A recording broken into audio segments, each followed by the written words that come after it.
Good day, sir. My name is Ejimar Duterte, and I discuss the Eco Sounder.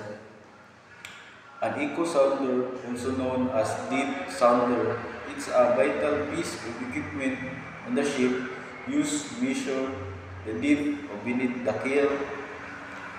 So, mao din ni ang eco sounder na ay 5 ka buton kana sila 5 ka buton nya ari ta magunad sa visual indicator. Ang visual indicator ari na makita sa screen kung unsa nakalawon ang barko na ari ta makita no na ang bagis nya sa button ari ta sa first alarm button. Ang alarm button tingog ni siya ug ang tubig ni bag-o or hapit na mosangad ang barko para iwas disgrasya nya ari ta sa ikaduhang button, gain button. Ang gain button kay mo clarify ni siya para dali makuha ang signal o para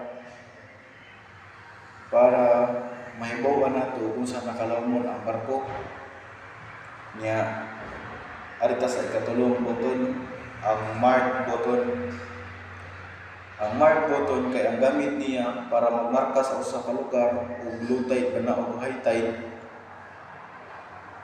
sa inyong adtoang destinasyon, sunod nga destinasyon para mahibawan ug ang lugar low tide ba na o high tide nya ari ta sa ikaupat nga button, range button.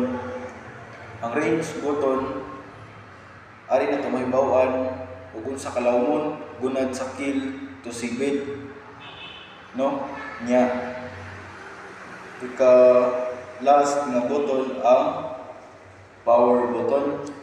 Ang power button kay gamit niya para i-on ug i-off ang device.